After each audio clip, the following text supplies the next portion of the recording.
live on YouTube. This is male. I was about to say male enhancement podcast. This is the Complete Man podcast, episode number 16. And we are live in 3, 2. All right. Welcome back to the Complete Man podcast with your host, Purdeep Sangha. Purdeep, how are you doing today, man? I'm doing awesome, man. I'm excited. I'm looking forward to our next guest and the conversation, continuing the conversation, because this is going to be a 3-part series, and I think it's going to be super popular. So for those of you who weren't able to tune into the last couple of episodes, I highly encourage you to, because today we have Al, the male enhancement coach, here to talk about male enhancement. Thanks for having me back. All right. Yeah, well, thanks for joining us. So Nathan, go ahead, man. I was going to say, last week we cut the show off and you were talking about emotions, connection, things that guys don't typically talk about out loud, but are very important. I wanted to add the throwaway nature of sex in today's society, the disposable, the swipe left or swipe right, just go on the app and you were talking about the sacred nature of connection and sex, and really just thinking about in today's society, in the modern dating app society, how disposable, how cheapened sex has become. And I wanted to get both of you guys' thoughts on that before we jump into this episode, because it was something that I was like, man, I wish we could keep going last week, because this is right. It's just something that's so in our face now, that how cheapened intimacy has become in modern society. Go ahead, Al. Okay, that's a very important subject. I'll go so far as to say that's probably the root of humanity's ills, and it's not even so much the sex part. The sex part is incidental. How you view yourself. I won't get into religion, but I think the basis of many religions is to get in touch with that part of yourself and to see that you can call it divine or whatever you want to label that. When you take yourself out of that and when you see yourself as less than that, you see yourself as a pile of meat or a collection of atoms and nothing more. You see your experience here on this planet and time, your time here is meaningless. You don't value yourself. If you don't value yourself, what is that in your mind when you're having a relationship with someone? I mean, you're giving yourself to someone. Think about that. You're giving yourself to someone sexually. You're engaging in the most intense emotional experience that two people can have. If you don't view yourself as a valuable entity, what are you thinking about your partner? And especially if you're of a mind state where you see yourself as less than, and you see the other person as greater than, and that seems to be a very big thing nowadays. Hyping on just looking at yourself as less than human in a sense. And that causes a lot of problems. We were talking about porn a little bit last week, and what's interesting is that I've been doing this for going on 26 years now. When I first started with the internet, there was porn on the internet, of course, but just a very different kind of thing. Back then with the dial-up, porn was not something that you didn't sit and watch hours and hours of it. Some guys were lucky if they can watch a little clip after downloading a few minutes. And plus, the cell phones back then, they didn't have it. It's like everyone used the big phones or the flip phones. But we've had a whole generation of people who have had this ubiquitous access to porn, and I think in some ways it's radically changed humanity. I mean, it's we can talk about it as a casual thing, but when you see people who value themselves based solely on what their bodies can do or what kind of sex they can give someone, they devalue themselves. And when you look at most porn, It's not two people in love. It's not romantic. It's not a bonding experience. It's like they take the lowest common denominators of sex and elevate that, hop that, they hype it, they chop and change and give you one continuous scene. And you'd be surprised. And it's really sad when, I get a guy who's, just, coming into his 20s, uh, you know, first time out there in the world as an adult, and they're terrified. They have no education when it comes to sex. It's like they just, the only education they've gotten is from porn, and that's what they expect. And it doesn't affect just men. I mean, women too. Women. I mean, if I don't view want ads for myself, but you see the banners all over the place. And if you were to look at, uh, those ads from say 20, 30 years ago, as opposed to now, it's very different. It's the women are. It's just it seems more acceptable in a sense for them to show, parts of their bodies and advertise themselves in a way that it just wasn't thinkable 20 years ago. And it's done because that's what I guess they feel that that's acceptable and that's what's to be expected. And again, what does that say about the inside of yourself when you're driven to do that? It's a very serious thing. Self-perception is a very serious thing when it comes to engaging in sexual activity, because if you see yourself as less than, if you see yourself as this machine that has to perform as opposed to a human being, and you sharing, you valuing yourself and then valuing that person, and thinking you're going to come together and create a beautiful experience, as opposed to being an actor in a porn film. It's a very different perspective. You're essentially not respecting yourself. Yeah, I have some interesting thoughts on that because I think you're absolutely right there. Because porn is become so easily accessible; anybody can get a hold of it. And I think we have to be really careful, especially with our younger generation, because these boys and girls have access to all this information that we never had at that age, and it can definitely impact their development. Um, there's so many things that you talked about here, Al, that we could unpack here. One of the things that, from my perspective, what's also changed is how women view sex. I think that's a huge effect on society because of this movement of equality. Now, a lot more women are coming out saying, "Well, what's wrong with having sex with a whole bunch of guys? Guys do it.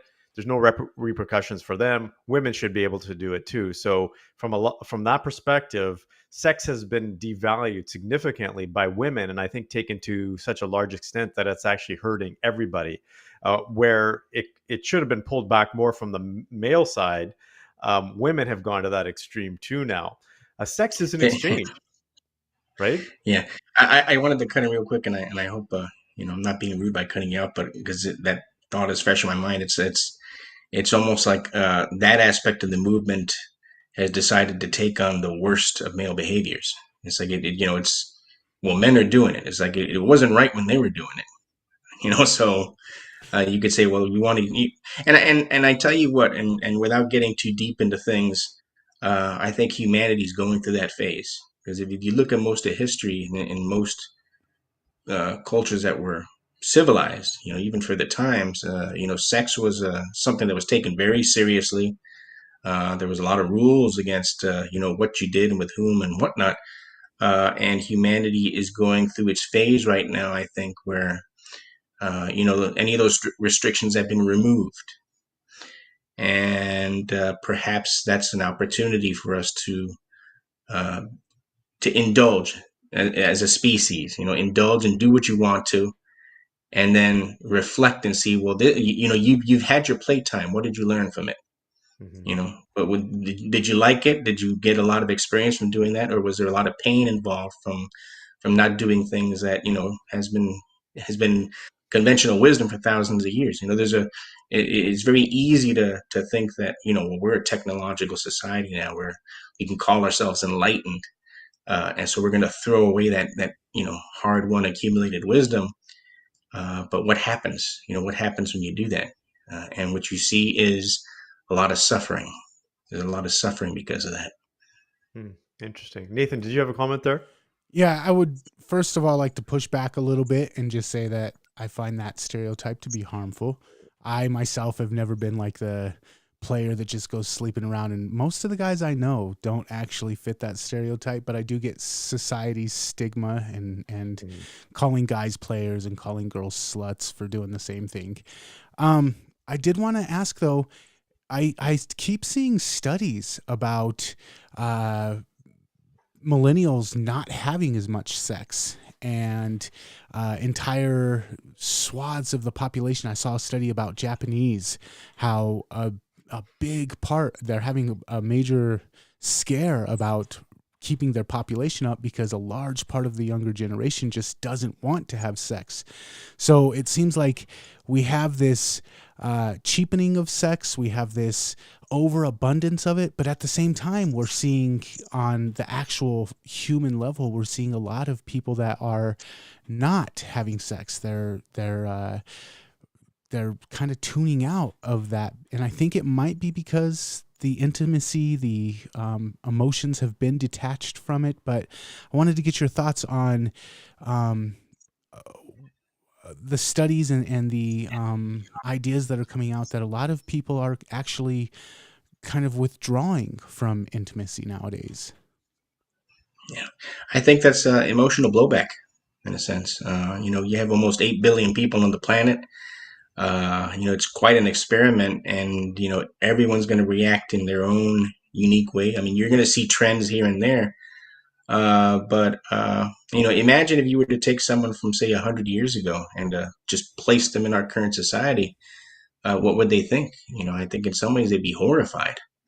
Mhm. But I like how you said, it's not a universal thing, and I certainly don't want to give the impression that everyone's doing it, because it's not. They're not. And a lot of men who come to me, you'd be amazed that they're.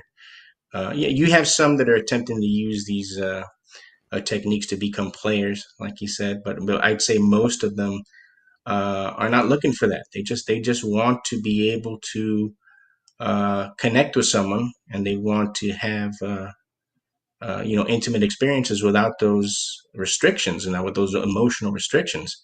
And I think humans, we tend to trick ourselves. If you look in nature, I don't think you see the hangups uh, in animals that you see in humans. The human is at least from what we can tell, the only creature that can psych itself into non-performance. Our brains are so big, and we think it's such an abstract way that we create our own issues. I mean, if you think that the number one killer today is stress, it's emotional stress. We're imposing that upon ourselves to a great degree, and we're doing it by choice. At the end of the day, everything we're doing is, for lack of a better terms, it's a voluntary process. Mhm. And So, Yeah. we could say it's not. We can say, well, culture and society, no, but it takes humans to build that culture and society. So, if we want to see changes, and I think the best way to do it, because the top-down approach hasn't worked. I think we've seen that time and again with dictators and whatnot, is from the bottom up. If you want to see changes, start with yourself. Start bettering yourself. Start improving your own mindset and your heart. And then, once you've made those changes, then perhaps you can be in a position to say, well, maybe this will work better. I think you touched on a lot of things there. Again, Al, one of the big things that I'm seeing when it comes to the studies and the research is stress has a significant impact, not only on sex, but on relationships. So if we take a look at what's happening in North America specifically, you talked about Japan, Nathan. Japan is a very high stress society because they're high efficiency, right? Everything should be on time, perfect, constant, continuous improvement. So they've kind of gone from one extreme to another extreme as a culture, right? They were very Zen focused before. And there still are parts within Japan that are like that, right? They have some of the oldest living populations within Japan. The 100 years is kind of like an average, but those are the rural areas. Um, but stress is a huge thing. It's impacting relationships. It's people's own stress, health levels, anxiety, depression. That's real, and that impacts quality of erection, and that impacts sexual relationships. The other thing that I think is happening for a lot of people, and this is a trend that I actually saw 20 years ago because I was actually studying relationships and how they actually were evolving, is couples are sleeping in different rooms. Couples have different priorities in life now. Couples are more focused on their career than their relationship. So this is having a significant impact as well. And that's ultimately what it comes down to is what we value in life these days, which is different than what we value 10 years ago, 20 years ago, 100 years ago. I'm of the firm belief, because of the work that we do here with the Complete Man, family units are falling apart. Because it's a challenging time for a lot of people with stress and everything. But B, because couples themselves are not putting each other as a priority. And if you're not going to put each other as a priority, why would you even have sex? There's people that I see all the time, Al, I'm sure you see this, couples that are married, but they're not intimate. They don't have that deep Yes. connection anymore. Right. And so they'll live together for 10, 20, 30 years. I don't know how many couples I see these days like that. And I hate it. I absolutely hate it. And if you're listening out there, you have probably heard this too, where people say, well, that's just the way relationships are. Relationships are average and mediocre these days. No, that's not normal. We've made it normal. It is possible to have a deep connection for years and decades. So, Al, maybe you can talk about that. What are you seeing when it comes to couples and relationships and sex and the quality of sex and erection quality? Yeah, and you make a great point, and I think part of that comes from comparisons. I mean, if a couple is together, if they're together for a long time, you can't compare the intensity of that initial relationship to what's going to happen 20, 30, 40 years down the line. You're not going to expect, no one's going to expect you to have sex every time you see each other. When a relationship is new and then you become intimate with someone for the first time, you have a tendency to do that honeymoon phase. But it should, that doesn't mean that it should drop down to zero. You put sex in its proper perspective in your life. I mean, if you're, having zero sex or even better, and I want to be more clear and say intimacy, because intimacy and sex are not always the same thing. If that intimacy is missing, then that's a sign of a deeper problem. It's a sign of a disconnect. And then I guess you have those marriages of convenience, like it's known, where couples are together well because it's more of a survival or convenience strategy than because they love each other. And and if there's children involved and they see that, because children are like sponges, they absorb everything. You may not think they're listening, but they are. And they see that, and then they model themselves after that, and they come to expect that. So it's very important to be cognizant of what you're doing when it comes to that. But it's just an interesting thing. I think, again, like we talked about before, it's kind of a blowback. There's expectations. It's interesting. I've talked to a lot of guys now, and they feel this, just very unusual times we live in, where there's so much of a focus on the material and financial success. And look, I'm not opposed to financial success, but I think my own philosophy is that it should be incidental to what you're doing. But it's when it becomes a focus of where a man is putting the blame on his family because he has to work or whatnot, then bad things happen. And it's best when couples attempt to work as a unit as opposed to everyone doing their own thing, because then they're not working towards a common goal. Interesting. Yeah. And how much of the work that you do does a conversation of relationships come up? Like, do you find that guys steer away from it, and they just they focus on the physical aspect, or does it come up quite often? It does. Some guys will talk about it right off the bat. Some take some time, but I'll tell you, I think I'm in a bit of an interesting position where I have guys telling me things that they don't tell their doctors. I guess because there's that measure of anonymity involved. Uh, I hear all sorts of stories. Some of them good, some of them not so good. But definitely, with sex, there's a lot of disconnect there. there's just so many expectations that come from it. It's like sex has it's like its own special protected category when it should be a byproduct of a good relationship and not a thing unto itself necessarily. If you're focusing on the sex and dice, and especially as men, because we're performative creatures, and we tend to analyze things in that way. And it's ironic. It really is ironic because if you were to talk to women, they'll tell you, we're so worried about our size and our performance and this and that. But the biggest complaint women will have is the lack of emotional engagement. Mhm. And I tell guys the best sex you're ever going to have is when you allow yourself to be unencumbered, when you can sync with your partner emotionally and drop the well, now I got to do this and now I got to do this. Is she doing this? All that stuff. When you learn to discard that, or at least to push it down to a level to where it's not taking over the process, you're going to enjoy yourself, and then your partner's going to enjoy themselves, and it's gonna change everything, and it's going to be better for you because the stress will be off. The sex should be enjoyed. It should be an enjoyable process. It shouldn't be, but you'd be surprised at how many men will come to me and they're horrified at the aspect of it. So it's almost like they're preparing for a fight as opposed to making love, and love doesn't even enter the equation for a Mhm. lot of these guys because again, they've been so their education, their lack of education, I should say, has not prepared them uh, for these encounters.